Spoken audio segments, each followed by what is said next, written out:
Hello everybody and welcome back to the channel today. 2025 has been an interesting year for movies, I gotta say. We've had some really successful movies and some not so successful movies, and just some overall general good movies. And it got me really intrigued and wanted to analyze how the movies have been doing this year.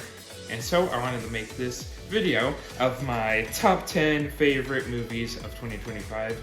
And just a disclaimer, these are 10 movies that I have personally seen and have made an opinion on already, so I won't be rating any movies that I have not seen this year.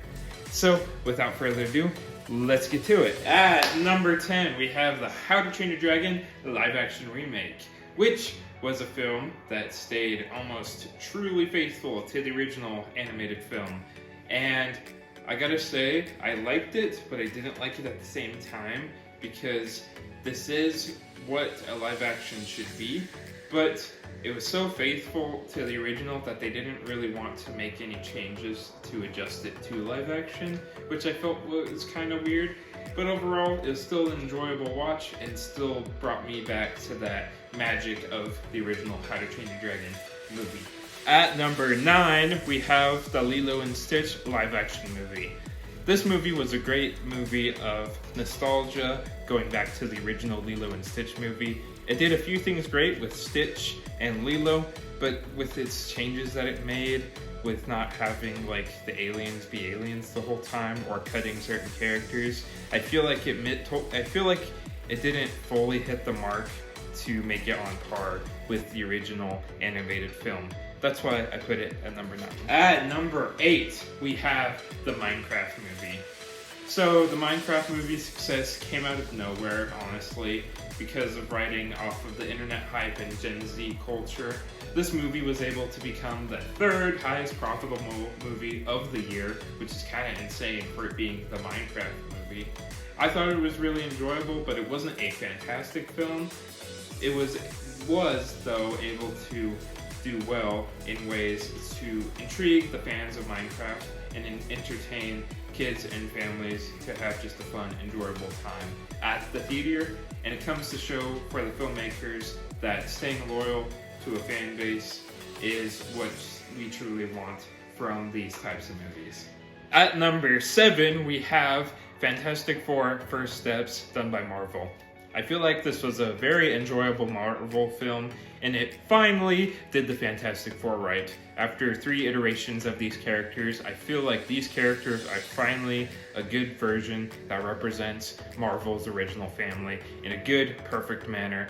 I love the story of doing the 80s retro nostalgia type feel, and I love how it was its own thing separate from the MCU, but also being connected to the MCU at the end. I really enjoyed the story, and I really enjoyed what they did with these characters, and I am really excited to see what they do with the Fantastic Four and the upcoming Avengers Doomsday film. At number 6, we have Mission Impossible: The Final Reckoning. Tom Cruise is back at it again with the final film of the Mission Impossible series. And I gotta say, this is probably the most action-intense movie of the year. And even though it's the final film of the series, they made it so where anybody who comes in fresh to the series can enjoy the movie. And knowing that Tom Cruise did all of these action scenes just comes to prove how intense the series could get, because honestly, these were some of the most impressive, by far, action sequences of 2025. And I gotta label it as the coolest stunts in action of 2025 in the film industry, because that stunt on the plane or in the sub was really crazy and really impressive and had me on the edge of my seat that whole time. So I gotta rate it at number 6. At number 5, we have Demon Slayer: Infinity Castle Part 1. This film is magnificent. It's just magnificent. If you're a Demon Slayer fan, you will love this film. But even if you're not a Demon Slayer fan, I still think you would love this film. This film has heart, it has soul, it has emotional highs and emotional lows. It is also just beautifully animated, and it just looks so well done, and it is meant for the big screen. It's amazing to see that it was only made for $20 million when other movies are made for 5 times more than that. budget. So it's crazy what went into this film and how successful it has been with its theatrical run this year. And I'm super excited for it to continue and to see part 2 and part 3 when they come out in the future. At number 4, we have Marvel's Thunderbolts. I feel like Marvel's Thunderbolts was one of the best films that Marvel has done this year out of the 3 that they did.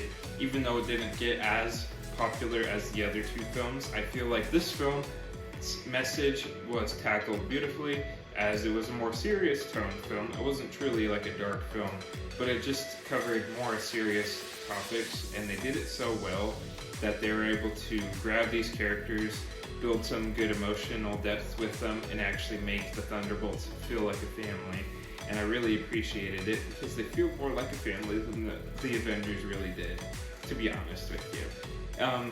The emotions were high, it was intense, it was fun, it was funny, and I just really enjoyed what they did to the Thunderbolts, or should I say, the new Avengers. At number 3, we have James Gunn's Superman, which is the start to the new DC universe of movies, and I'm super excited to see where they're going with this, because this Superman is probably one of my favorite iterations of Superman to date.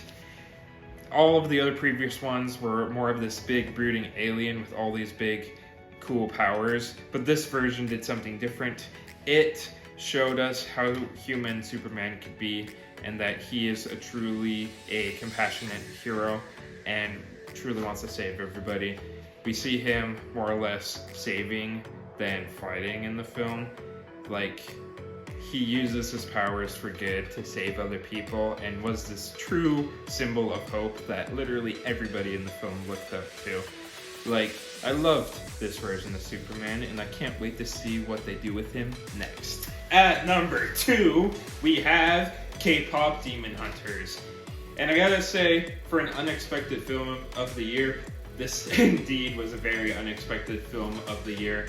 Literally, no marketing to it. It just casually dropped on Netflix one day and became the most watched Netflix film of all time within months of it being released. Like, what other film could do that if it wasn't a fantastic and great film? I know it only came out in the theaters for that one time, and I think it's coming back again to theaters. But I feel like it deserves the number 2 spot because I feel like it's just such a well put together movie, and it's so rewatchable to where I've rewatched it like I think over 5 times at this point, because the story is good, the characters are great, and the songs are just so catchy. Like, you know what I mean. K-pop Demon Hunters is just a fun, great, and enjoyable film, and when people think of 2025, I bet you they're going to be thinking about this film. And my number 1 movie is the F1 racing movie. This movie is a fantastic movie that puts together good character development, good story elements, good action sequences, and just a good plot altogether, making this fantastic movie that is a true, enjoyable watch through start to finish. Most of the time when I'm watching a movie, sometimes I look over to whoever's sitting next to me and like nudge their shoulder and make a comment or two about what's going on. But this movie had none of that. I was fully engaged into the movie, and I was fully engaged with the story, the action, and some of the racing action was what some of the intense action I've seen recently, besides the Mission Impossible movie. And I was fully invested in this film and came out of this film feeling great and just loving the story. Like, it's truly a well put together film, and I appreciate everyone who worked on it and made the F1 racing movie. So that's why I put it at number 1 of my list for best movie of 2025. Well, that's my top 10 list. What did you think of the list? Let me know down in the comments if you agree or disagree about any of these movies and how you would personally rank them. Or would you rank any movies that I didn't see in your top 10? I would love to know your opinions about these movies. So, if you liked what you've seen here, and if you want to see any more top 10 videos like this, make sure to hit that like button down below and subscribe to the channel so that you can be notified for any more future videos.